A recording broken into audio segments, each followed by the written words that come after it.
Hola, hola. Bienvenidos a su podcast of Men and Machines. Les habla su host Oscar Gallo. Y bienvenidos a nuestro episodio número 13. Este episodio va a estar muy entretenido. Ese tema es algo que he visto últimamente mucho en internet y me gustaría hablar al respecto. Sobre todo porque este tema tiende a separar mucho a las personas, ¿no? Y hay opiniones muy fuertes. Me he dado cuenta que como no hay puntos medios, ¿no? Nuestro tema del episodio número 13 sería: la educación en línea llegó para quedarse. Voy a defender este punto de por qué creo que es algo que no va a cambiar. Y vamos a desarrollar 4 puntos principales alrededor de esto. El primero sería el valor de la educación. El segundo sería la pandemia como agente de cambio. El tercero sería los ajustes personales que deben suceder para que esto funcione. Y por último sería los ajustes a nivel escolar y educativo, porque así como tiene que haber cambios de nuestro lado, tiene que haber cambios del lado escolar, ¿no? Y algunos muy fuertes, ¿no? Bueno, sean bienvenidos. Vamos a empezar a desarrollar el episodio número 13. No se les olvide, por favor, seguirnos en nuestras redes sociales. Recuerden que somos Omam-podcast en lo que es Instagram, Twitter. Y oficialmente con este episodio nuestro canal de YouTube está reactivado de nuevo. Vamos a empezar a subir los episodios a YouTube otra vez. Ya conseguimos cómo hacer mejor management de nuestro tiempo y poder lanzar todo esto en todas las plataformas. No se olvide seguirnos. Si tienen alguna pregunta, adelante, vayan y adelante, nos pueden contactar en cualquier momento. Estamos para ayudarlos. En nuestro Twitter e Instagram, sobre todo en Instagram, de hecho, compartimos algunas imágenes, carruseles con alguna información importante respecto a cada uno de los temas que vemos aquí, en dado caso que les gustaría aprender un poco más de lo que compartimos aquí. Bueno, bienvenidos, vamos a empezar con el episodio. Bueno, pues vamos a empezar a desarrollar este capítulo número 13. Como ya dijimos, iba a ser: la educación en línea llegó para quedarse. Y yo sé que mucha gente está en desacuerdo y que me he dado cuenta que muchas personas no solo están en desacuerdo, sino consideran que no es viable, ¿no? Que no es viable la educación en línea por esto de la pandemia. Pero voy a ser la de abogado del diablo y voy a defender lo que es la educación en línea, ¿no? Y vamos por el primer punto, que sería prácticamente el valor de la educación. Creo que todos podemos estar de acuerdo en que la educación es una de las piedras angulares de la sociedad.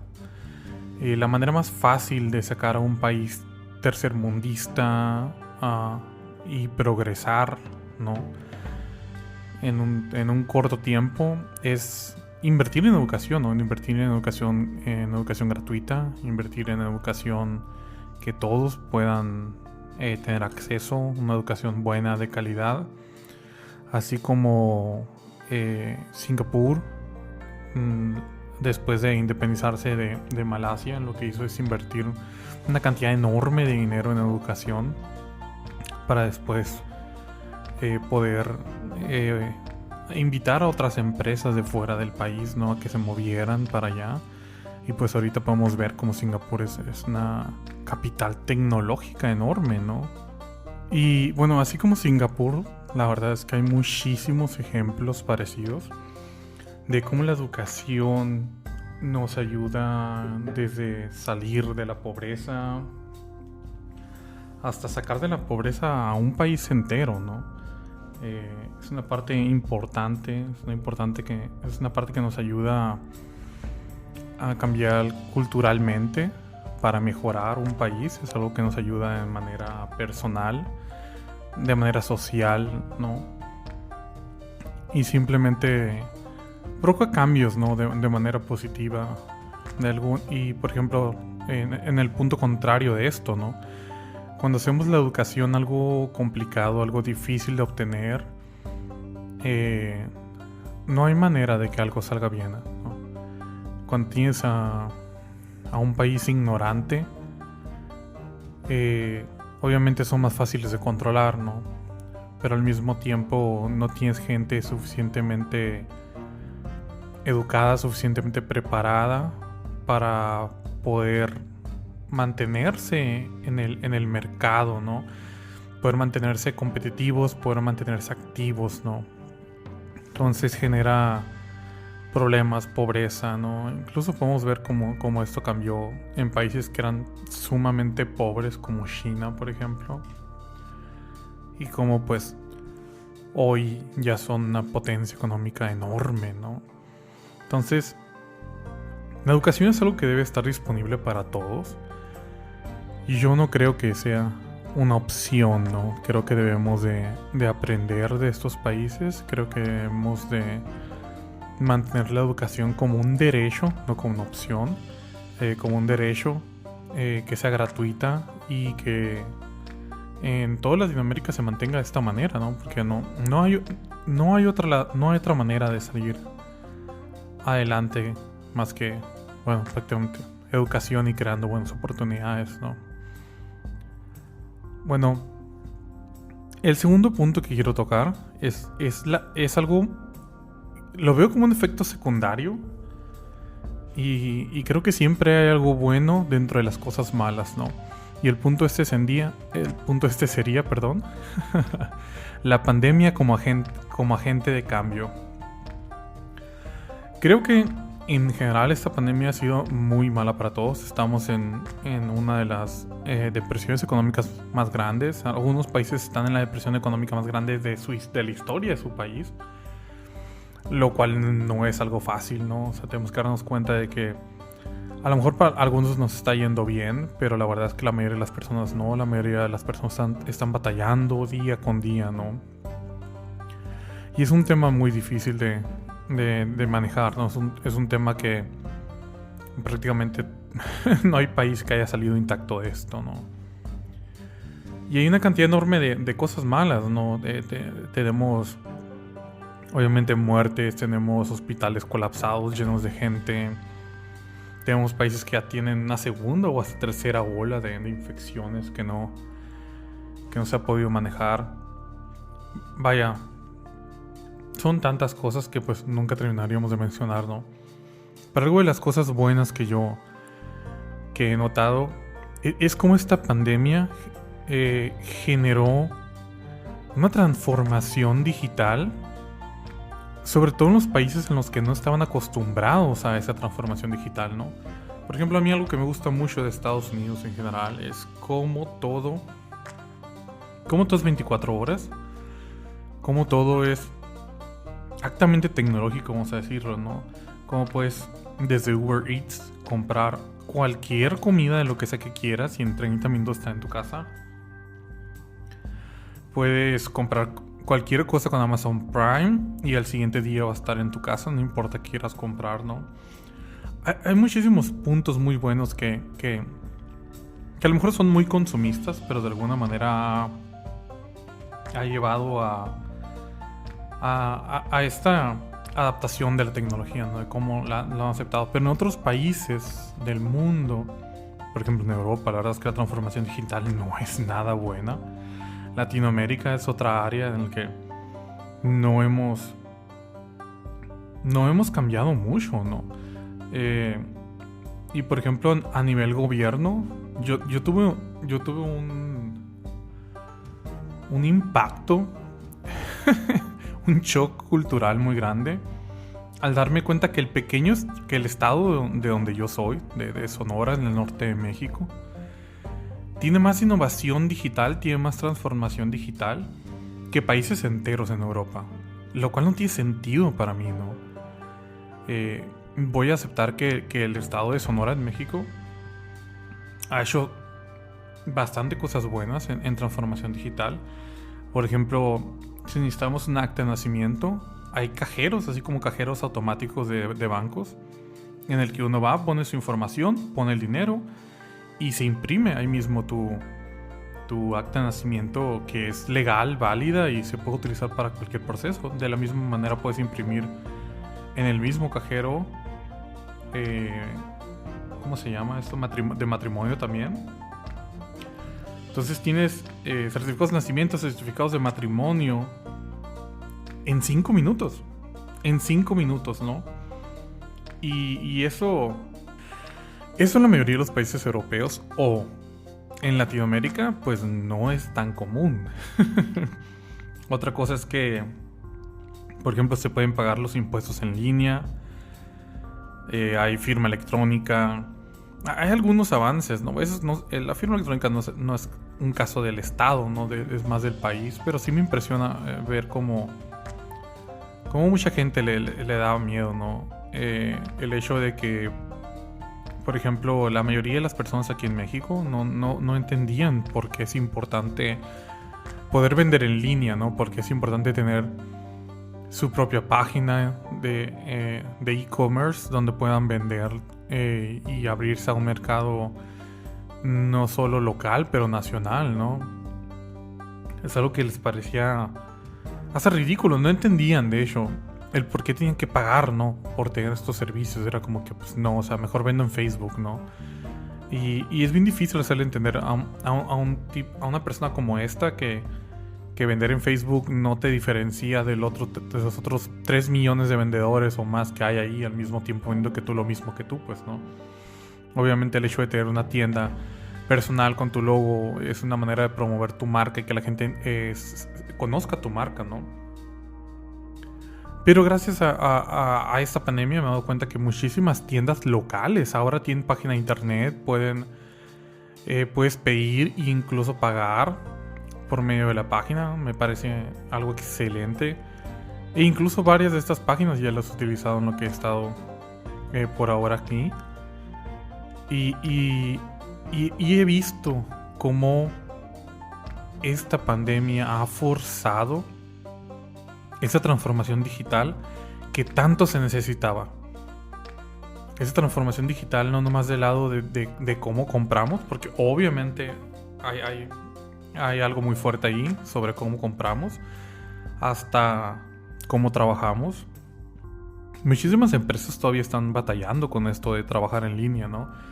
Pero la verdad es que la mayoría puede, ¿no? Cualquier trabajo que sea de escritorio puede ser en línea. Y la verdad, si me van a discutir que no se puede, no los voy a creer, porque he trabajado en empresas remote first, donde absolutamente todos trabajamos en diferentes lugares, en diferentes países, incluso con diferentes zonas horarias, y hemos entregado proyectos enormes de muy buena calidad y sin ningún problema. Así que obviamente es posible, ¿no?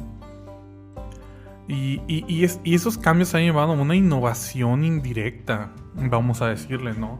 Y a una adaptación de la tecnología que no habíamos visto nunca en estas partes del mundo. Y lo cual me da muchísimo gusto, ¿eh? Me da mucho gusto ver que la gente entienda que esto es viable, que esto es necesario, que esto es algo que los ayuda a ellos y al mismo tiempo abres las puertas a que puedan vender más, que puedan abrirse a un mercado más grande. El problema principal que yo veo, por ejemplo, en el caso del emprendimiento en Latinoamérica, es que la gente tiende a pensar de manera local.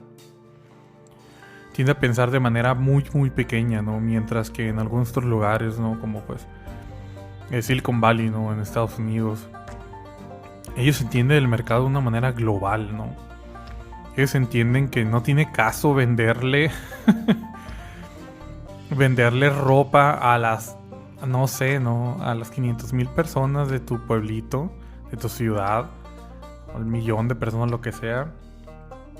Cuando puede ser un mercado pues casi infinito, ¿no? O sea, enorme.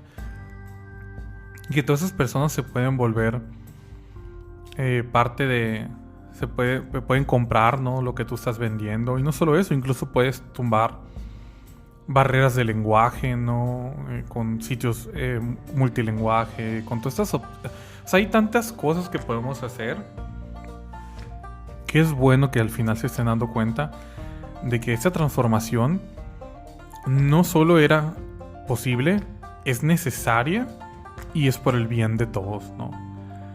Y de alguna otra manera creo que ese es como el lado positivo, vamos a decirle, aunque suene muy extraño, de lo que es la pandemia. Y también junto con esto podemos darnos cuenta que no solo es esto, ¿no? Sino que hay empresas que incluso les ha ido mejor que antes, ¿no? Podemos darnos cuenta que Amazon ha incrementado sus ventas. Nos podemos dar cuenta que más gente está viendo Netflix, invirtiendo su tiempo. Ahora que estamos todos en casa. Hay muchas maneras en las que esto afectó muchísimos mercados, estamos de acuerdo. Pero siempre que hay un problema hay oportunidades, ¿no? Y así como esta pandemia mató muchísimos mercados, va a crear nuevos mercados, ¿no? Eso es algo que siempre sucede cuando este tipo de eventos mundiales pasan. Y yo creo que en los próximos meses, años, o hasta que haya por fin un control de esto, vamos a ver muchos mercados cambiando, actualizándose, adaptándose, ¿no? A esta nueva realidad, a esta mentalidad, ¿no? Y hacernos la idea de que esta transformación de todos modos iba a ser parte de nuestra vida, ¿no?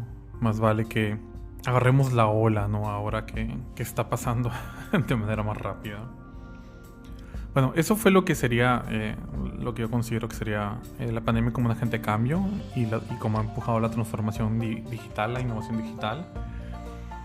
Y ahora viene un punto que quiero desarrollar bastante porque me parece muy complejo y es donde he visto más comentarios negativos, ¿no? Que serían los ajustes personales. Me he dado cuenta que hay una cantidad enorme de personas enojados porque están estudiando desde sus casas, ¿no? Dicen que no es lo mismo, que no están aprendiendo nada, que...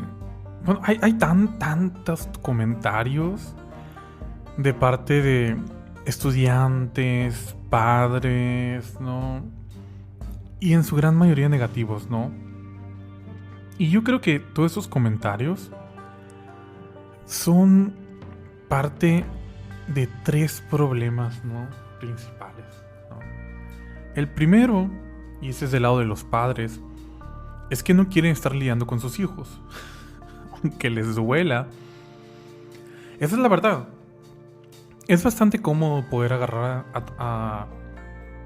a tu hijo y enviarlo 8 horas, 10 horas diarias a la escuela y no tener que preocuparte, ¿no? Porque estudie o algo, hay alguien más, ¿no? Que va a estar a cargo ahí, ¿no? Que tiene que hacer lo que tú no tienes, que tiene que hacer lo que tú no quieres y de alguna u otra manera, pues, te deja tiempo libre, ¿no? Y es obvio que ahora, si tú estás trabajando desde casa y tienes hijos, que no es mi caso, pero sí es de mucha gente que yo conozco. Eso vi que es difícil porque es un cambio muy grande, es un cambio en el que ahora, estando desde casa, pues con niños, los niños son distracciones, hacen ruido, hablan, ¿no? Al mismo tiempo ellos tienen que poner atención, lo cual no es tan fácil, un maestro no tiene el mismo control, ¿no? Que tiene en línea. Las cosas son más complicadas. Sin embargo, hay maneras de adaptarse para todo esto, ¿no? Hay maneras para adaptarse. Por ejemplo, yo en mi caso personal, yo tengo un cuarto entero que es solo oficina. Así estoy yo acostumbrado. No me gusta tener mi escritorio donde duermo, no me gusta tener mi oficina donde duermo. Me desagrada por completo porque creo que mentalmente estamos combinando lo que es descansar o jugar o todo esto con trabajar, ¿no? Y en mi caso mi cerebro tiende a separar mucho lo que son las cosas, ¿no? Y para mí funciona el hecho de tener un ambiente especial que solo esté hecho para trabajar. Exclusivamente trabajar. No jugar, no ver Netflix, no, no dormir, no descansar, trabajar. Entonces, en mi oficina lo único que tengo, pues obviamente es mi MacBook Pro, mis monitores, pues, todo lo que utilizo para el podcast, obviamente, ¿no? Y unas cuantas plantitas para que sean más bonitos, ¿no? Y todo esto. Pero o sea, todo lo que está en este cuarto es algo que se usa para trabajar o en algún momento en mi trabajo lo voy a utilizar, ¿no? Creo que es importante tener este tipo de ambientes ahora que estamos en esta nueva manera de hacer las cosas.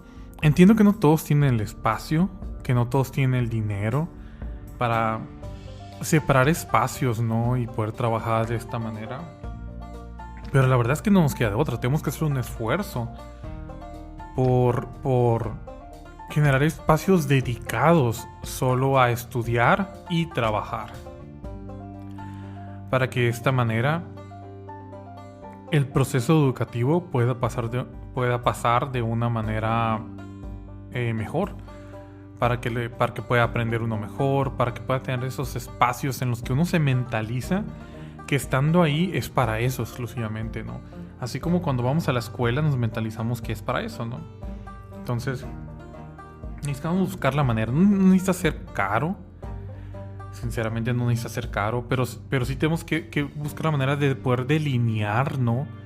Donde de aquí para allá esos trabajos, de aquí para allá esto es escuela, esto es aprender, de aquí para acá es, ¿no? Disfrutar, comer, ver Netflix, descansar, lo que ustedes quieran, ¿no? Pero eso es un punto muy, muy importante que tenemos que aprender, ¿no? La delimitación de espacios y cómo se deben de utilizar esos espacios exclusivamente para eso y nada más. Otro punto por el que yo creo que he visto muchas quejas es creo que esto es más personal, pero la gente está acostumbrada a que los obliguen a hacer las cosas. Yo cuando estuve estudiando ingeniería en software, yo me di cuenta que había muchísima gente que iba a clases, no a aprender, pero a perder el tiempo. Era mucha gente que estaba ahí porque sus papás los obligaban a ir. Y me parece bastante gracioso que un adulto tengas que obligarlo a hacer algo. Es como que un concepto bastante ridículo. Pero al mismo tiempo me di cuenta que era muy común. Me di cuenta que la mayoría de la gente que estaba ahí no era para aprender. No era porque les gustaba lo que estaban haciendo. Era porque simplemente tenían que hacer algo, ¿no? Y en vez de estar en sus casas haciendo nada, pues simplemente iban a la escuela. Creo que este es el punto principal por el cual he visto estos más en adultos, ¿no? En adultos, gente que está estudiando la carrera. Creo que este es el punto principal por el cual hay tanta gente enojada respecto a esto. Porque la mayoría de estas personas no están estudiando algo que les interesa. No les interesa aprender por ellos mismos. No tienen la motivación, las ganas para aprender por ellos mismos. Y simplemente le están echando la culpa al sistema, ¿no? Le están echando la culpa al cambio, le están echando la culpa a todo lo demás menos a ellos. Yo creo que, bueno, esto es algo que hemos promovido mucho en el podcast, ¿no? De que prácticamente tú debes de ser dueño de tu vida, de cómo, sin importar cuáles sean las adversidades que se te presenten, tú eres la única persona responsable. No hay nadie más. Y creo que el estarle echando la culpa a todo menos a uno mismo es simplemente una manera un poco mediocre, la verdad, de cambiar el punto de atención de uno hacia el maestro, hacia la escuela, ¿no? Y todo esto, ¿no? Por ejemplo, voy a dar un punto aquí que a lo mejor no es popular como muchas veces hago, pero si haces lo que te gusta, buscas la manera de aprenderlo. Si haces lo que te gusta, algo que te interese, si estudias lo que te gusta, buscas maneras de aprender más, ¿no? Por ejemplo, algo que me gusta mucho en el ambiente del desarrollo de software y, por ejemplo, en comunidades como la de Devs, en la cual soy parte, es que muchas de estas personas somos autodidactas. No, necesitamos promover ser autodidactas. Necesitamos hacerles entender a nuestros hijos, a la gente a nuestro alrededor, a todas esas personas que están batallando con esto, que ser autodidacta es una parte básica de ser un adulto. O sea, ni siquiera es solo por tu trabajo o algo. Es una parte básica de ser un adulto, porque como personas que queremos ser competentes y competitivos, bueno, tenemos que entender que nunca vamos a dejar de aprender, ¿no? Y la única manera de mantenernos activos es ser autodidactas.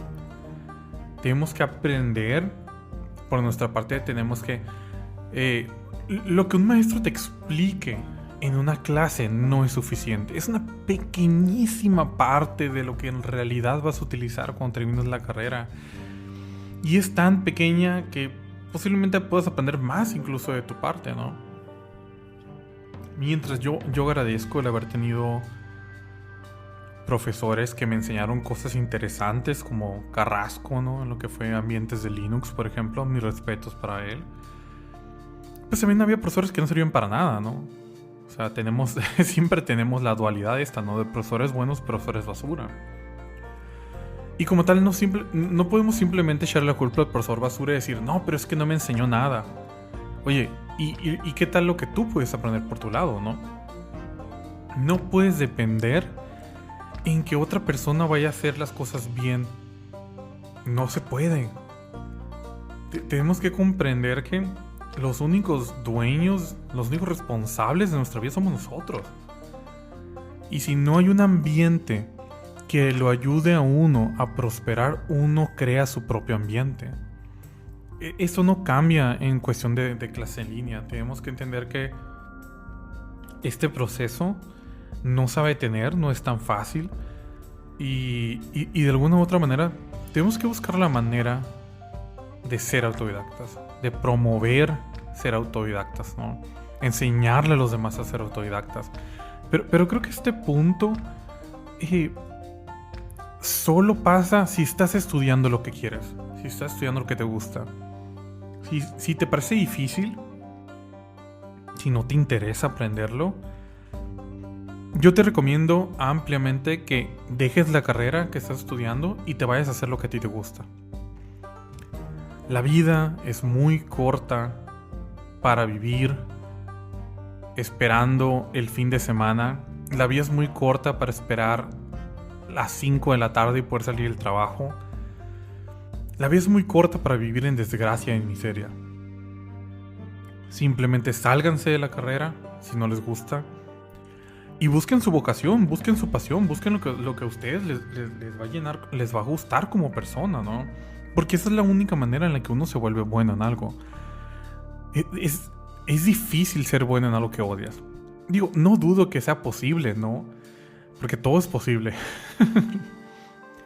Pero no tiene caso. No tiene caso, de veras. Se van a hacer viejos prematuramente. Prácticamente, ¿no? Entonces, si no hay esa pasión, mejor sálganse de la carrera que están estudiando. Busquen la que realmente les gusta. Y aprendan por ustedes mismos. Aprendan, lean, vean videos, lean libros, vean cursos, no importa, pero aprendan, ¿no? Y bueno, el último punto sería los ajustes a nivel escolar y educativo. Las personas que me conocen saben que soy... ¿cómo lo puedo decir de una manera bonita? Pero soy muy crítico del estado del nivel educativo latinoamericano. Soy muy crítico de la enseñanza, del nivel de la enseñanza y sobre todo en el área de tecnologías, de qué tan atrasado está todo lo que nos enseñan, ¿no? Es impresionante ver cómo hay gente que te intenta enseñar, no sé, ¿no? Pascal, un lenguaje muerto. Imagínense, ¿no? De que fueran a una carrera no tecnológica y les enseñaran arameo.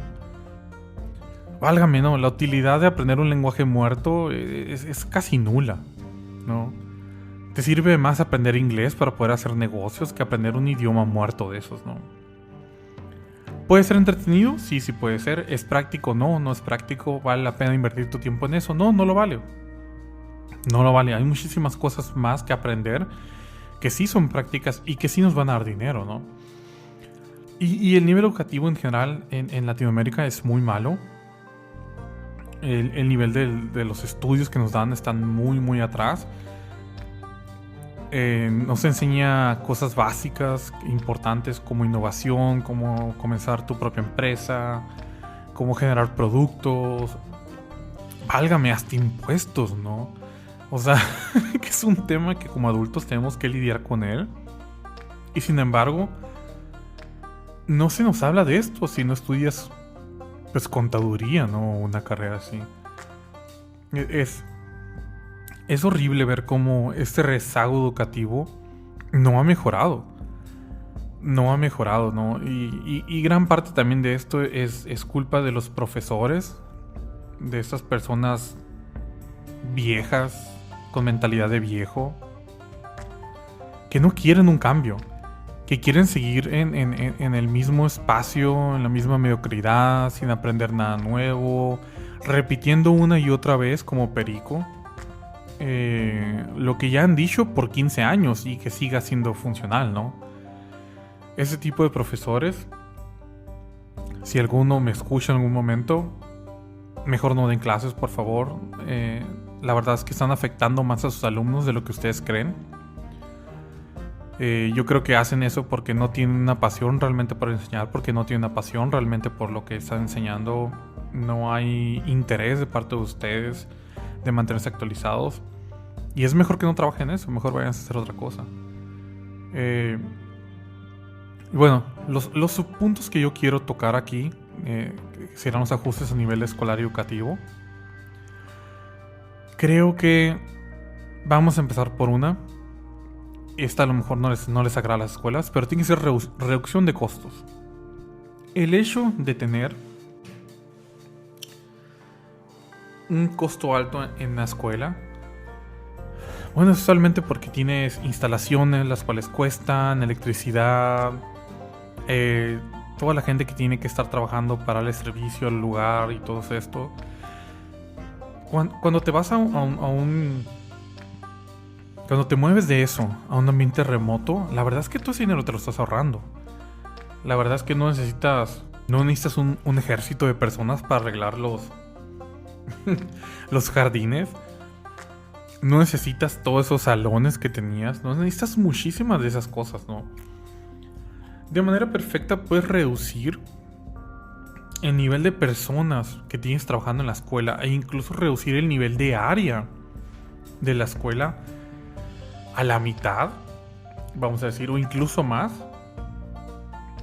Y todos esos costos no los tienes ya. Algo que ha pasado, por ejemplo, con muchas empresas que se han ido a lo que se denomina como remote first, o que ya no van a volver a oficinas, es que están una cantidad enorme de dinero ya no la están gastando, ¿no?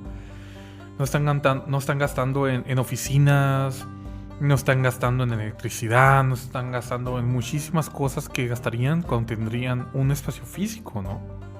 Entonces, a las escuelas no les estoy diciendo vendan todo, ¿no? Porque de alguna otra manera a lo mejor necesitan tener un laboratorio para hacer experimentación. Hay algunas cositas que sí se van a necesitar. Pero es más que obvio que pues no necesitarían muchas de esas cosas. O por lo menos ya no los necesitarían. No vale la pena arriesgar a tanta gente solo para tener personas sentadas en un salón. Creo que el proceso de adaptación tiene que pasar, les guste o no. Y en este proceso de adaptación, tanto como hay ajustes personales que ya mencionamos, pues hay estos ajustes a nivel escolar. La reducción de costos tiene que pasar. Es algo importante. Es algo que va a permitir que más personas puedan estudiar, solo para empezar con eso. Es algo que va a permitir, obviamente, que sea más fácil manejar sus finanzas. Y por ejemplo, este dinero que se van a ahorrar, si les gustaría mantener los costos iguales, podrían ofrecer más a la gente que está estudiando, ¿no?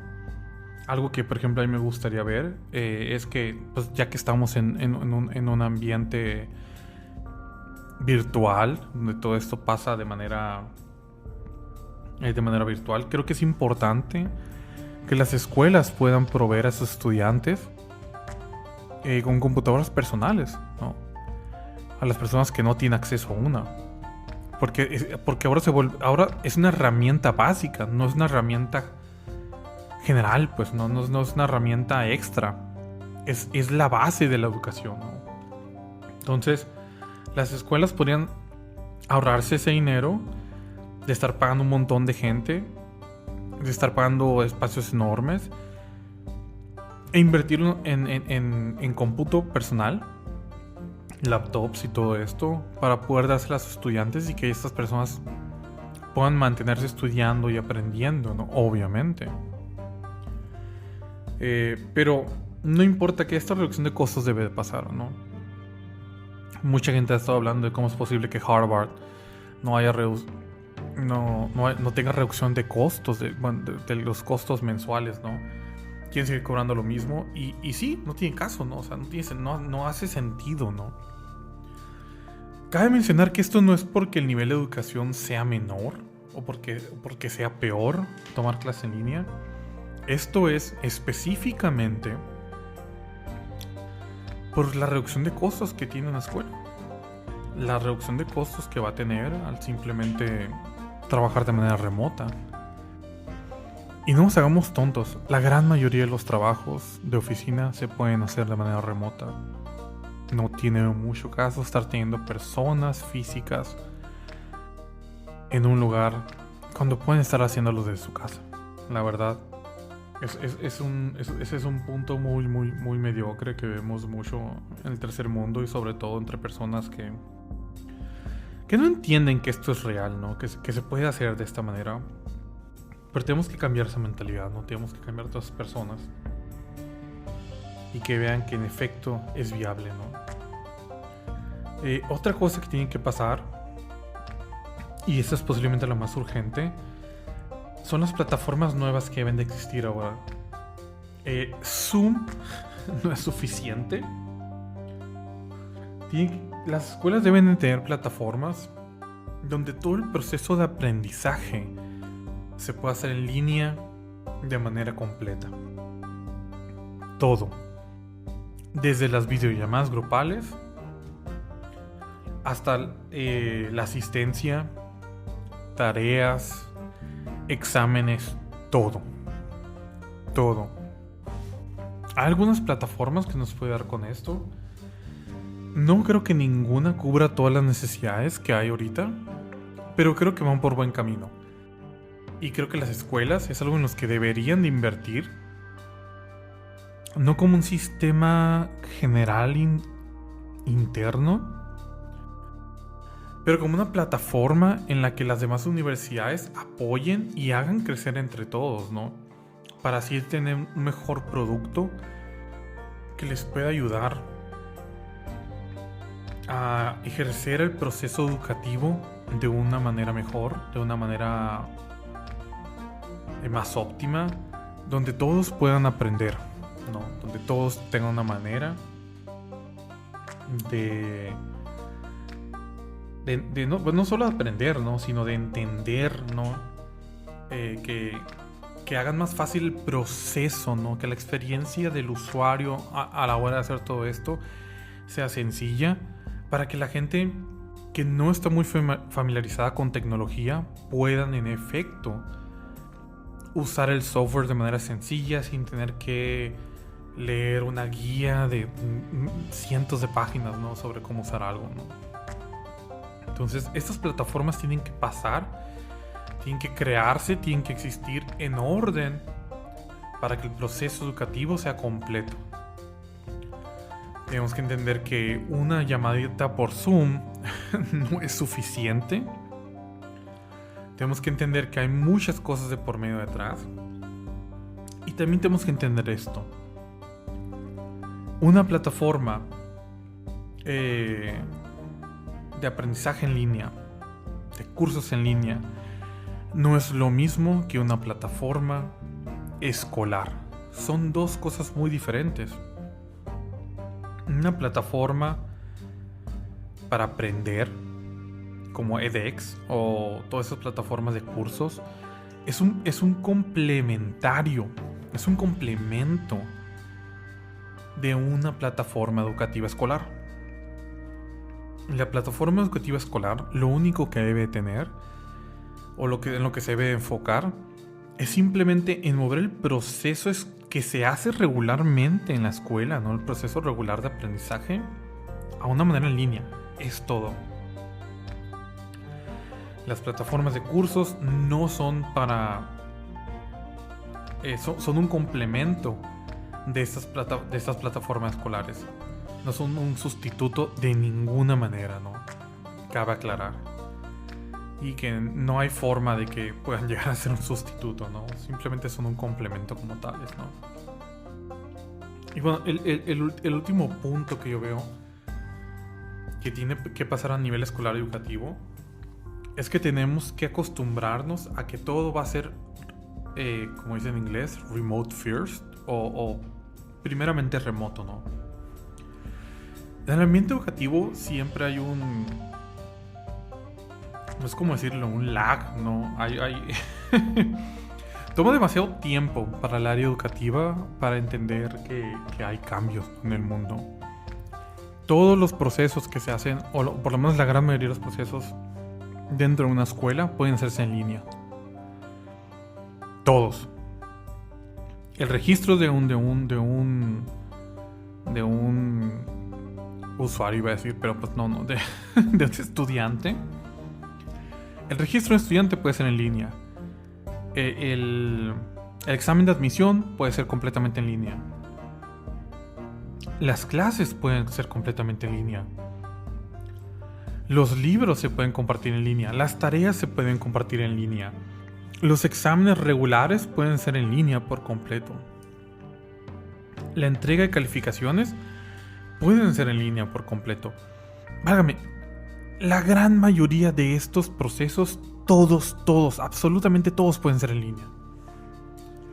No digo que pueda haber un grupo pequeñísimo de cosas que no se puedan hacer en línea. Pero válgame, es tan pequeño que es casi irrelevante, ¿no? Entonces, si se ofrece una plataforma donde todos estos procesos puedan llevarse a cabo, la verdad es que podemos tener un proceso educativo completo, de buena calidad, y puede ser completamente viable.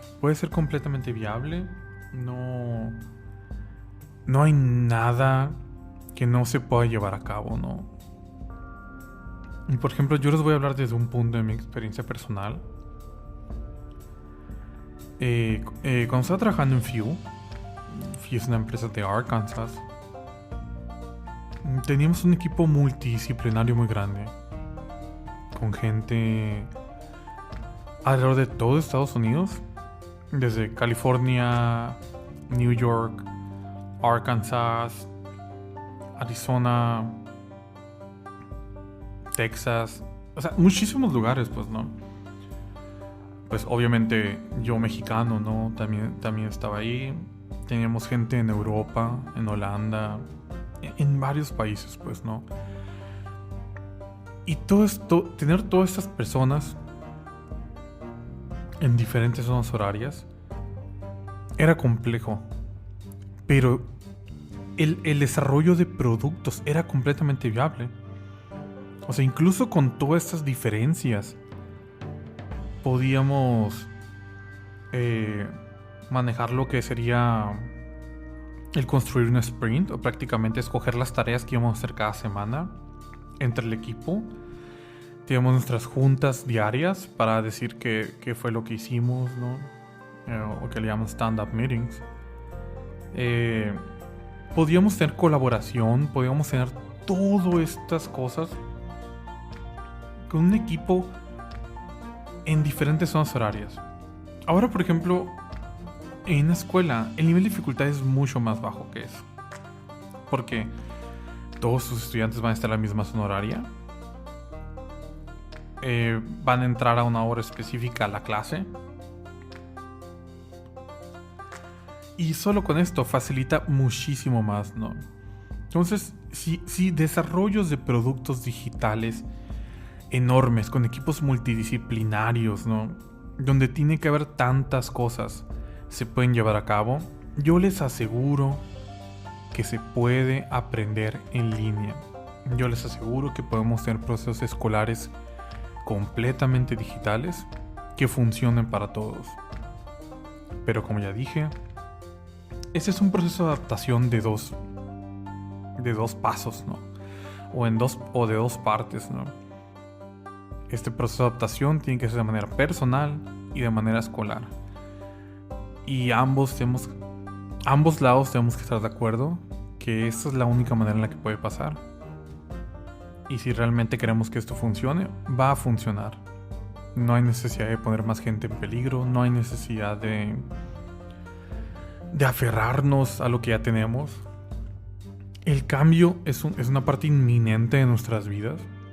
No importa qué tanto miedo tengas al cambio, el cambio va a llegar a ti, te guste o no. Entonces, como decimos, más vale tomar al toro por los cuernos y adaptarse, porque esa es la única manera que tenemos de seguir en este mundo. Nuestro mismo proceso de vida y evolutivo es simplemente adaptarnos. Bueno, eso fue todo por el día de hoy. Este fue el episodio número 13, con el título de La educación en línea llegó para quedarse. Muchísimas gracias por escucharnos. Les habla su host Oscar Gallo. No se les olvide, por favor, seguirnos en nuestras redes sociales. Somos Oman-podcast en todas nuestras redes sociales. Estamos en Instagram, estamos en Twitter, ya estamos en Facebook, pero no hemos hecho mucho ahí todavía. Pero la idea es seguir compartiendo información por allá también. Y oficialmente con el episodio número 13, ahora estamos activos en YouTube de nuevo. Vamos a estar subiendo los episodios a YouTube. Solo audio, obviamente, porque hasta ahorita no hay video todavía, pero ya va a estar reactivado. No se les olvide seguirnos allá también. Y bueno, cualquier cosa, pregunta o duda, ya saben, pueden echarnos un mensajito en nuestras redes sociales y con gusto vamos a contestar. Ha sido un gusto compartir con ustedes este nuevo episodio y nos vemos en el siguiente.